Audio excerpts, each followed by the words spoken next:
What's up, everybody? We're back. Corey Hughes, Bloody History.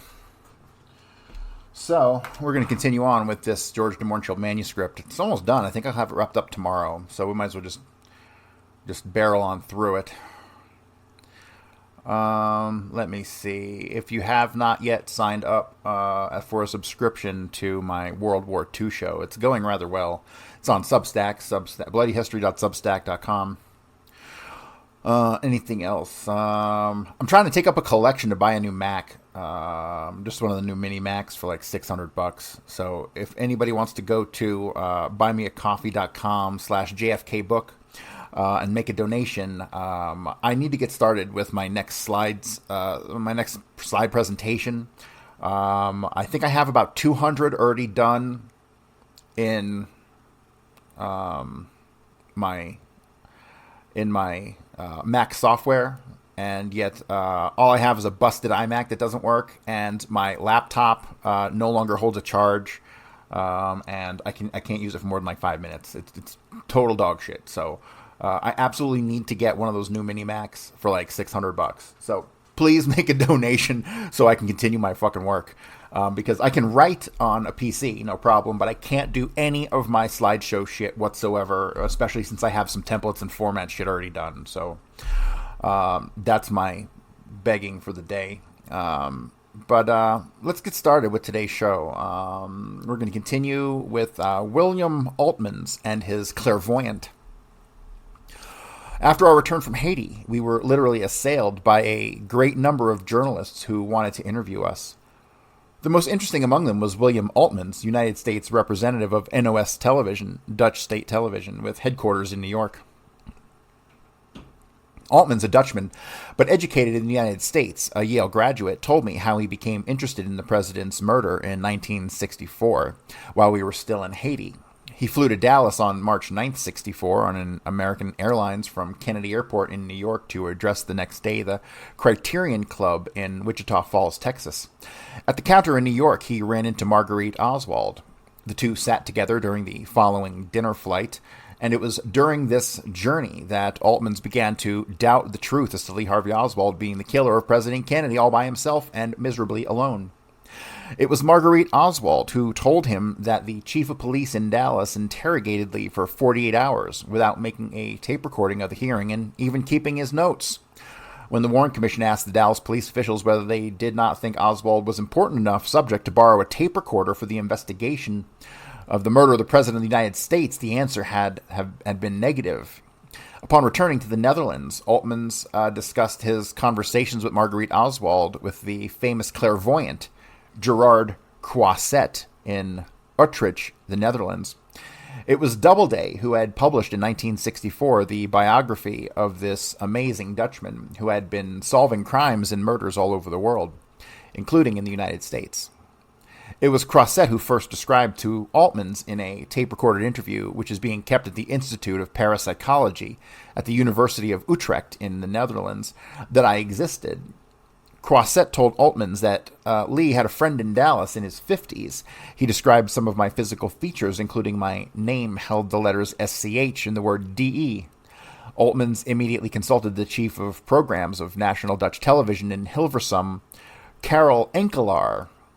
He received the assignment to return to Dallas and try to locate this mysterious friend of Oswald's, who, according to the Dutch clairvoyant, was of noble descent, and he was a geologist.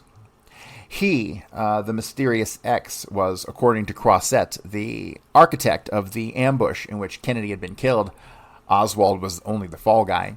Altmans returned to Fort Worth and visited Mrs.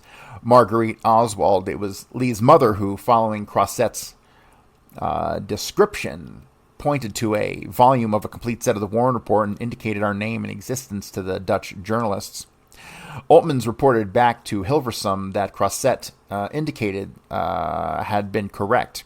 There was a friend in his 50s, and his name did match the words DE and SCH. He was George de Mohrenschildt. NOS Television then instructed William Altmans to phone me April 2nd, 1967, to ask for a TV interview. I replied that I had to attend the World Petroleum Congress in Mexico City and that he should contact me in 2 weeks. I did not hear from him again until later that year. When Oltmans reported to Hilversum that he had contacted me, the Dutch television president felt Oltmans was in grave danger. The reason that so many people, directly or indirectly connected with trying to unravel the Kennedy assassination, had been killed or mysteriously disappeared, that Oltmans was immediately instructed to contact the office of Robert F. Kennedy, at the time senator of the state of New York. This office was located at the U.S. Post Office building near 43rd Street. Altman saw Tim Hogan, Robert Kennedy's press assistant, and explained the situation, including Crosset's analysis that Kennedy had been killed in a plot and that I was the engineer of the ambush.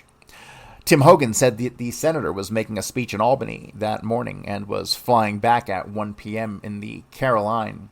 He would inform the senator, immediately relaying Altman's request whether he could have some protection from FBI. NOS television had figured that Robert Kennedy, former Attorney General of the United States, was as safe as a person to ask advice in this delicate matter.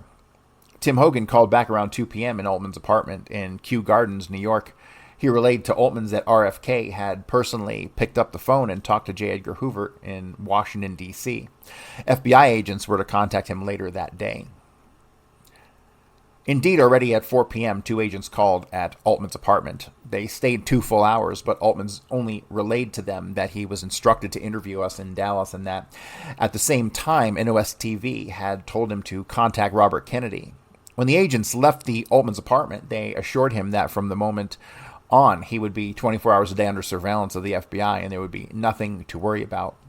The next evening, Altman wanted to visit an Indonesian friend in Greenwich Village, an architect who was designing a cover for a book Altman was writing about the late President Sukarno of Indonesia.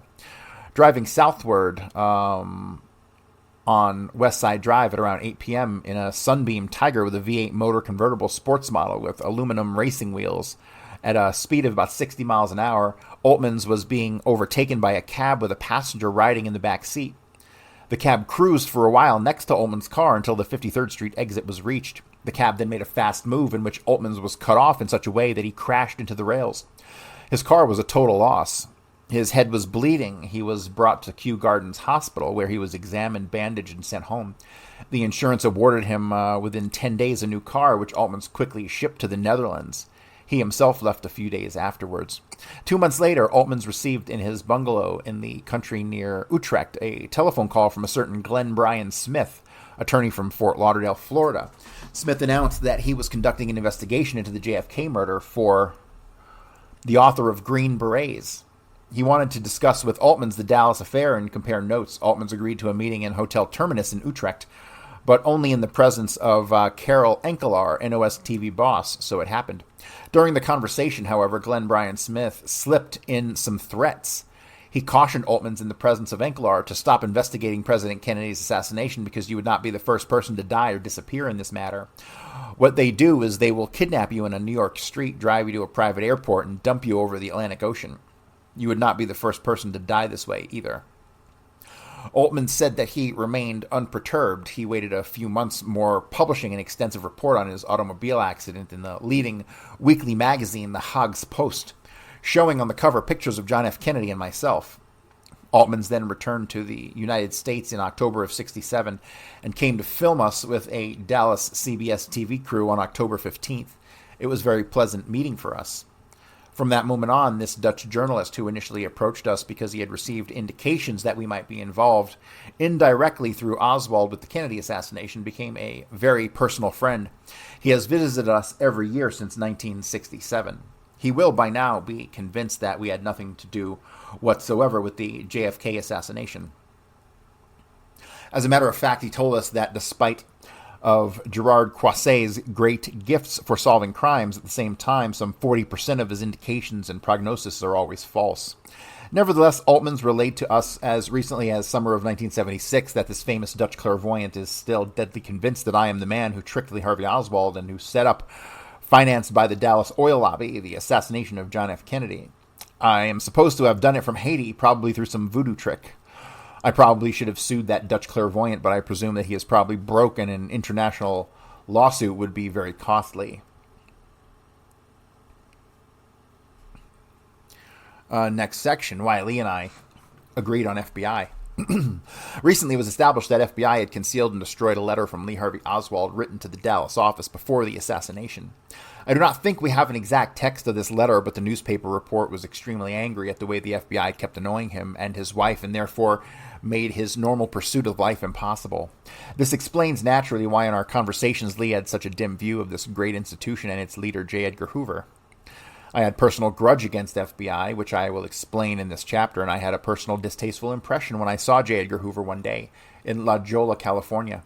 I remember that Jean and I were there to visit a partner of mine who had a ranch nearby and made some investments in the oil ventures.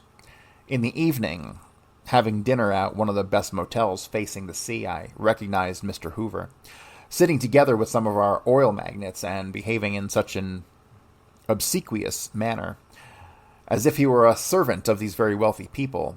And he looked like a pompous waiter or possibly head waiter. I knew some of the people sitting with him in a meeting could have been very simply arranged, and thus a lot of difficulties would have been avoided for both of us in the future, but something retained me from approaching the group, and I did not do it. Jean did not have any special reason to like or dislike the man, but I had a previous experience with FBI which was ridiculous and could have ended badly for me. Outside of my unimportant experience, similar to Lee's in a way, the final result is that a letter of paramount importance to the investigation of Kennedy's assassination was concealed, that President Kennedy was killed, and the old idol head of the FBI remained untouched and secure until his natural death. The president did not get the right type of protection, while mediocrity or failure both remained unpunished. Now back to my tragicomic trouble with the FBI. This will answer possibly why so much money and effort was spent on the investigation of my wife and me. I had already mentioned it. Why choose us? Why try to persecute us with such a persistence? The reason we knew Lee so well were not enough.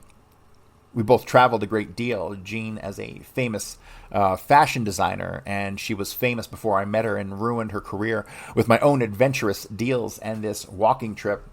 I traveled even more as a petroleum consultant, had several wives, and was part of the so-called establishment, mainly for business reasons. People in the jet set are the cafe society are really very boring, the same world over, while an eccentric like Lee was one of great interest to me. In other words, we were successful in our own fields, and neither one of us never paid any attention to the politics in the United States, left or right. My early scrap with the FBI dates from 1941, soon after my arrival in the United States. At that time, I was very young, had some money which I brought from Europe and made a little more in this country, and about to be drafted to the U.S. Army.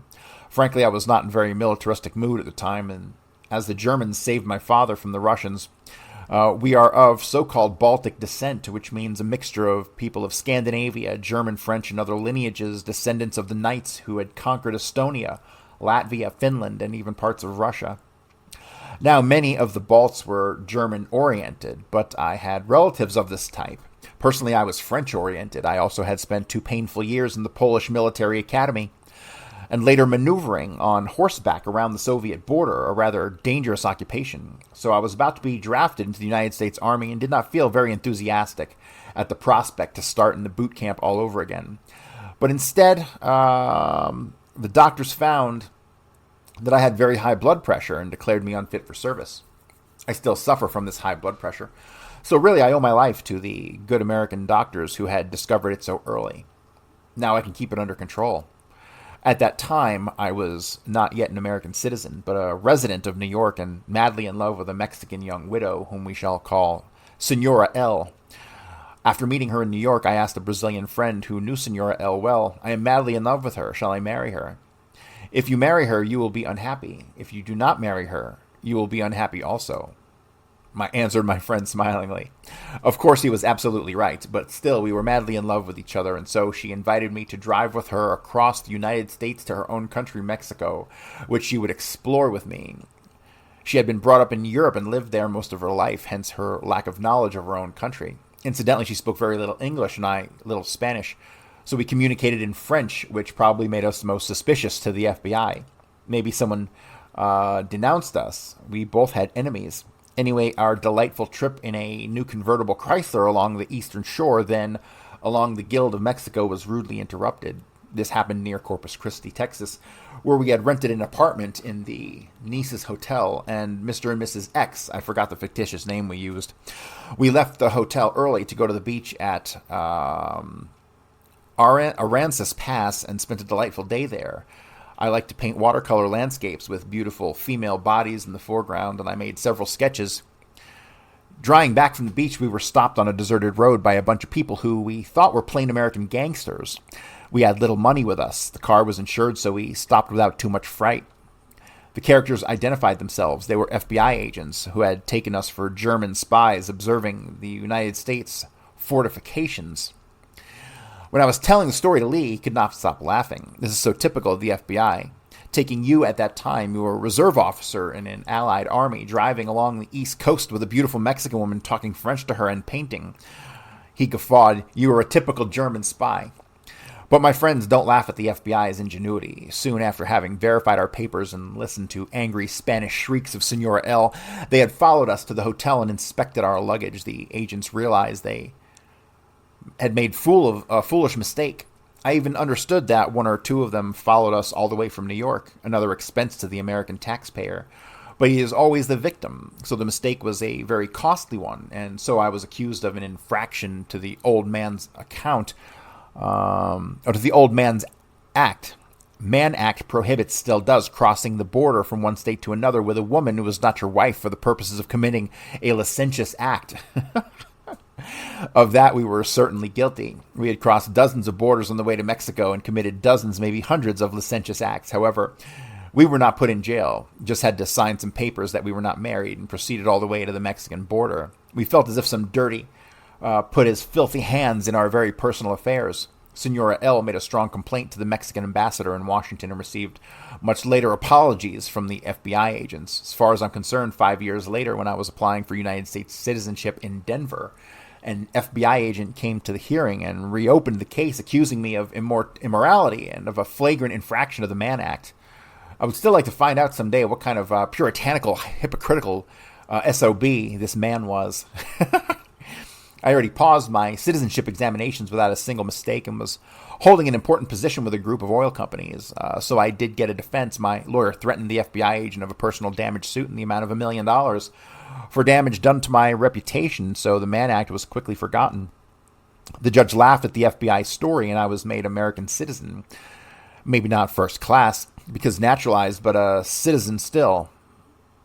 And Lee concluded, "And so you lived forever, happily ever after, a naturalized American citizen." You don't realize, Lee, how important it was for me to be a citizen, as I became, after the war, a man without a country. He met loss. "I guess it's better to be without a country than to live in a country like this, run by the FBI," was Lee's bitter conclusion. "I guess that in these days of open immorality and pornography staring at you from each bookstore, nobody would be accused of breaking such an antiquated law as a Mann Act. It's probably buried for good." During these unbearably long sessions with the counsel for the Warren Committee, Albert Jenner, I got the warning from him that the FBI was after my neck. "Better go see those FBI guys and straighten up your situation with them," was his advice. Of course, I did not waste any time on visits to the FBI. Both my wife and I were anxious to get back to Haiti. But now, looking at the report, I think that there must have been other reasons that millions of dollars were spent on my unimportant life. Also, my wife's and our children's, with the final result that our depositions became 3 times more voluminous than Marina's, and so much costlier to the American taxpayer. Look at all those innumerable places we lived in various countries and different continents. Everywhere these FBI agents were sent to and received information through interrogation, bribery, or subterfuge. And naturally, the incident with the rifle activated all this insane activity. Again, Jenner gave me a hint at the beginning of the interrogation. He asked, didn't you know that Oswald tried to shoot General Walker? You already know from the previous chapters what had actually happened and what Marina had said later. Of course not, I answered. My potshot joke was in dubious taste, but only a joke nonetheless. But Marina said, continued Jenner, you knew about it, and you said so yourself. Now, after all these years reading for the first time the text of the Warren Committee report, which had been so repulsive for me to touch, I can see her statement. She quoted me, "How is it possible, Lee, that you missed?" This is what I was supposed to have said that Easter night when my wife and I arrived to give a stuffed rabbit to little June, and I was supposed to have said that before entering the apartment and seeing the rifle. This statement made me Lee's conspirator, of course. However, soon after, in her deposition, she affirmed in these words, George de Mohrenschildt didn't know about it. He was smart enough to have guessed it. And so much a contradictory and insane testimony forced the U.S. government via the FBI to order the most complete, the most costly, and the most useless investigation. Could it be that Marina was told by someone in the government, especially the FBI, to use this insane accusation and then to change it? Maybe Marina someday will admit how all this nonsense came about. Generally, she speaks well of both of us in her further deposition. She calls Gene a good friend and me a strong man and a liberal. Considering how foolish bureaucracy could be, maybe Marina's deposition was poorly translated, hence contradictory. Also, there was a piece of the gossip going on in the committee building that the Chief Justice Warren liked Marina so much that he advised her to incriminate us to take pressure from herself. After all, we were mysterious Europo-Asiatics living abroad and leading a strange life. This would take away the sting of her guilt because she did not know that Lee tried to shoot General Walker and missed. If it were true, he would have been taken out of circulation. Anything is possible in this gossipy, bureaucratic atmosphere of innuendo, the first Watergate of the American government, the Warren Committee. Because the second version of Marina's deposition was different again. I would like to quote it exactly. De Mohrenschildt did not know anything about the shooting. Simply he thought that this was something he thought Lee was likely to do. He simply made a joke, and the sting of it hit the target. And this finally, by all this deviousness, we came to the correct version of the incident. And then Mr. Rankin asked her, from your knowledge, were they, Lee and I, close enough so that your husband would make George de Mohrenschildt a confidant of anything like that?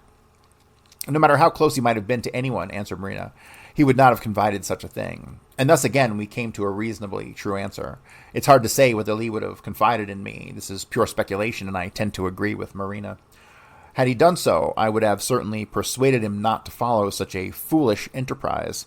As much as I dislike fascists, I would have been against such a violent action against such an insignificant man like General Walker. We used to call him for laughs General Fokker. Marina is the only one to know the truth whether Lee actually shot at General Walker. If he did, his mind had been made up firmly. He would have remained secretive about it, but there is a contradiction there. Lee wasn't a fool. If he had shot at anyone, he would not have kept his rifle right in front of the closet for anyone to look at. Now, when he had a large apartment with a lot of hiding places, he would have put his rifle in a well-secreted corner. In conclusion, poor Marina was so mixed up in her testimonies that she did not even remember the incident described in this book. When we took her away from Lee's apartment on Beckley Street and carried her, the baby and the belongings to Mr. and Mrs. Mellor's place, she had probably forgotten the burned flesh on her arm. Anything, she must have been terribly frightened. And so with her at first extremely damaging testimony, we got investigated through and through after a great expense to American taxpayer, and fortunately for us, came out unscathed fatally, just damaged morally and financially.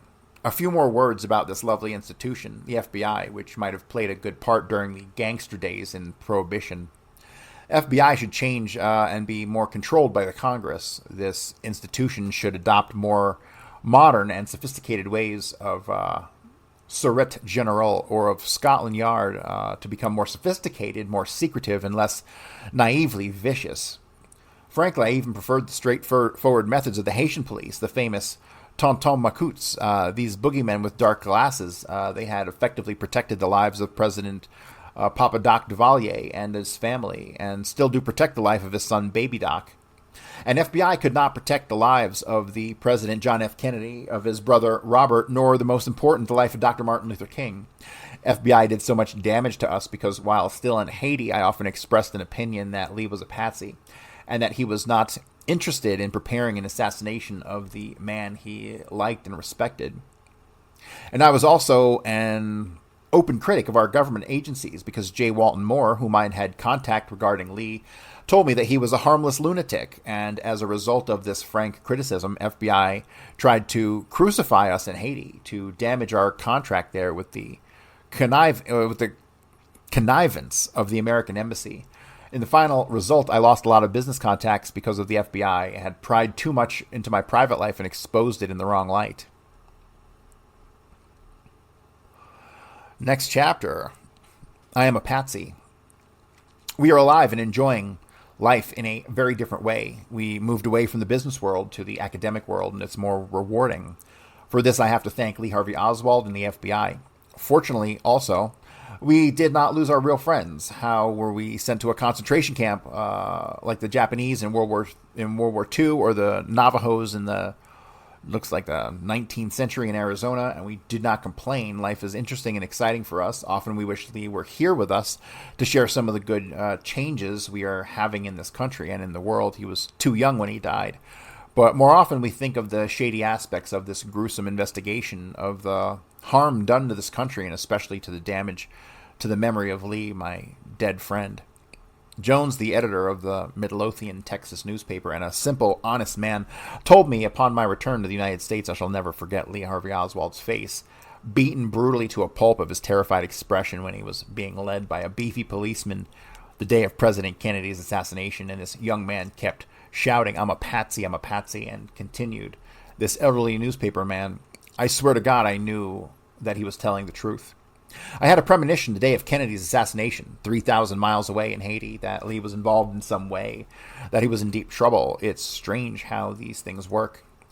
Think on the inscription of the picture we had discovered in our luggage. How could a hunter of fascists be the assassin of a young and liberal president? Would Lee address this photograph so endearingly to me, knowing well how much I liked John F. Kennedy, how he intended to assassinate him? Would his wife call him, even sneeringly, the fascist hunter if her husband was preparing to assassinate the most liberal president America ever had? Whether you were responsible, even partially, even as a patsy, in the conspiracy to assassinate, I do hope that this book will cast some true light that the type of person you were, and will keep you sleep in peace. Knowing Lee and his truthfulness, my wife and I believe that had Lee had the chance to speak, he would have told the truth. Even if he had some part in the assassination, he would have proudly thrown the world his reason for it. Lee was above all an individualist and idealist who hoped to change the world, not a blind slave led by his prejudices, by an excessive devotion to a defined doctrine, to preconceived notions. He denied that he was the assassin to the last moment of his life, and while Dallas police questioned him for 40-some hours, he never admitted to anything.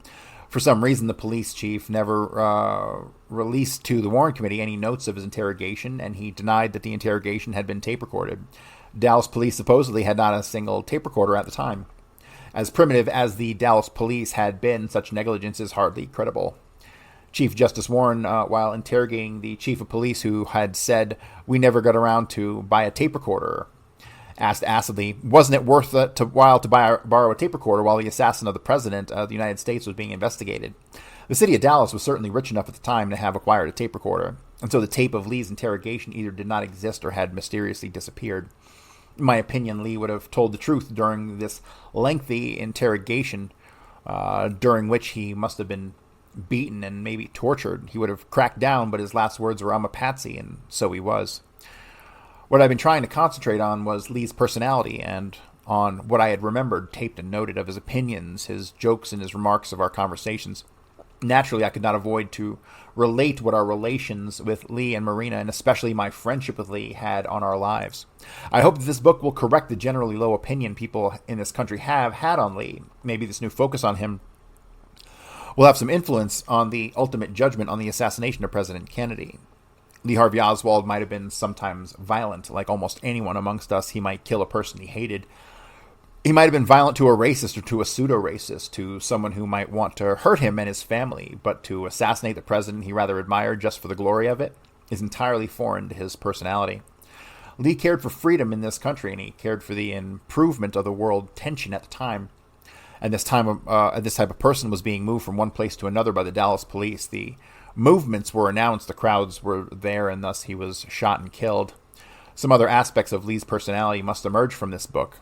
It shows that Lee was not a harmful person, on the contrary, a rather inspiring individual. His deep desire to improve relations between the United States and the Soviet Union, It took 12 years and a man like Kissinger to achieve partially this purpose. Alas, the latent animosities between these superpowers are dissipating. But Lee hoped for more. He hoped that these two powerful countries would become friends, and he thrived to achieve it in a naive and maybe foolish but sincere way. It is clear now that the war between these two countries would end in a Holocaust. And so Lee Harvey Oswald had dreamed and hoped for a détente, but for friendship. Not so bad for a high school dropout from a New Orleans slum. It's always better for all of us to be friends than to fight. Only insane people would want to fight now with the available nuclear arsenal. These insane people are forcing others to believe in the superiority of any weapon. We can kill all the Russians 100 times over, and they can do the same to us. Where does the superiority lead? It is my firm opinion that Lee was never sure he was right, but he was always groping for truth for a light. It must come out clearly from all the material I had gathered here that Lee was above all anti-segregationist. He was anti any people who discriminate against any minorities, against any underprivileged. Both Lee and I firmly believe that subservience to any dominant political idea is wrong.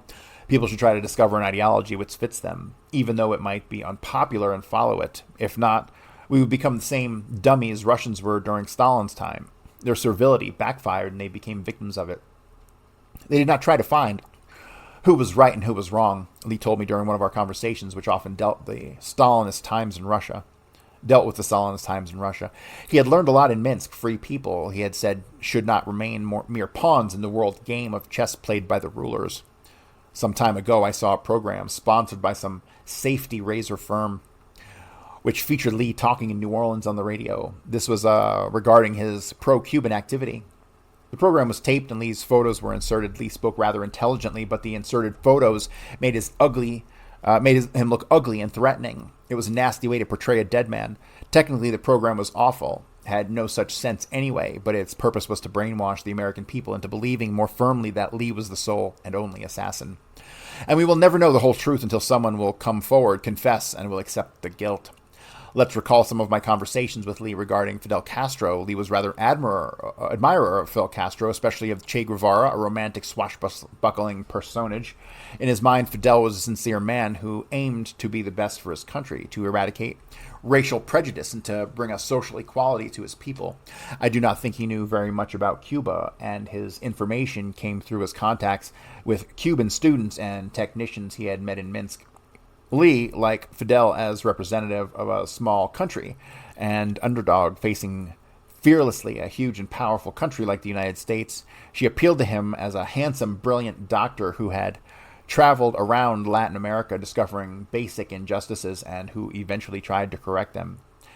He did know that in some of the poorest parishes of Mexico, the peasants considered him a savior. Now Che is dead. The man who killed him was assassinated recently in Paris, so it's all immaterial. Regarding the Bay of Pigs, Lee thought it was an utter disaster. He was sure that we should not have gotten involved in the internal affairs of Cuba. He was against the Cuban refugees, but this subject was not discussed too much between us. He thought that Cuba before Castro was a whorehouse for the American tourists, headquarters of American racketeers like Lansky and Company. These were his opinions. As far as I was concerned, I was not sure whether he was right or not. I knew Cuba very slightly myself, and I was there for a year or so before Castro's victory over Batista. To me, it was a cheerful, corrupt country, but austerity did not seem to fit the Cuban sunny natures. Lee thought President Kennedy should not be allowed any invasion of Cuba, but he was not vehement or violent in his views on the subject. I have the impression that the matter was not of much interest to him. Lee never expressed any hatred for Kennedy because of the Bay of Pigs. He just calmly assessed a very foolish action. Remember that many Cuban refugees and their relatives paid with their lives for this invasion, and the ones who remained alive and here consider the disaster Kennedy's fault. I cannot visualize Lee being in cahoots with these Cuban refugees in New Orleans, as some sources suggest he might have played his own game, meeting some of them, checking just for the hell of it what their motivations were. The amusing and attractive side of Lee's personality was that he liked to play with his own life. He was an actor in real life, a very curious individual. On the other hand, I can very easily visualize Lee joining a pro-Castro group. In my humble opinion, as indicated by some events and conversations in this book, the Kennedy family did not want to pursue the matter of finding the real unquestionable assassin nor conspiracy, and they could have done it with their own immense private resources. If somebody wanted to kill my son or brother, I certainly would want to be sure who did it. but possibly the personality of Lee Harvey Oswald suited perfectly the political purposes of the Kennedy family. Lee was a lunatic and a Marxist who killed John F. Kennedy without any reason and made a martyr out of him, and so the matter was closed forever. Why look for more responsible people? Regarding Lee's real or imaginary attempt at General Walker's life will remain a mystery. There are stories going around that, according to Marina, Lee was also wanting to shoot at Nixon, whom he considered a reactionary of the same type as Walker. This was at the same time when Nixon was vice president, but Lee never even spoke to me about Nixon, so it remains pure speculation. The picture appearing with this book was taken by Marina, so she says in her deposition in January or February of '62, dedications were made probably at the same time. Final conclusion for us, Lee's friend. We are alive and fairly healthy. I returned to teaching and am happy to be with young people, but I often miss Lee and his stimulating presence. Real friends remained faithful and good to us. The superficial and false relationships disappeared. Yet this past friendship with Lee had strangely adverse effects on our lives. People read superficially this gossipy Warren report and wonder to who these strange people are. They call us, ask foolish questions, even day to day. Even today, insidious articles appear claiming that we were bribed, by whom, to hide the truth about Kennedy's assassination. Subsequently, publicity makes us controversial and even gruesomely threatening. Up to this day, I read strange idiocies about myself. An example is a book published in French, L'Amérique Brûlée, America Burns. The publishers are in Luxembourg, where they cannot be sued. In this book, I am an alleged CIA agent assigned to Lee Harvey Oswald. Let me translate a chapter regarding my relationship with Lee. Oswald was put under supervision by the CIA as interrogated, as well as tested by one of the specialists utilized by the CIA in Washington, D.C. and its Houston branch. He was an oil man whose nom de guerre, operative name, was George de Mohrenschildt.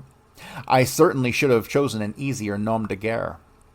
His nickname was the Chinaman, and he pretended to have been born in the Ukraine and was an ex-officer in the Polish cavalry.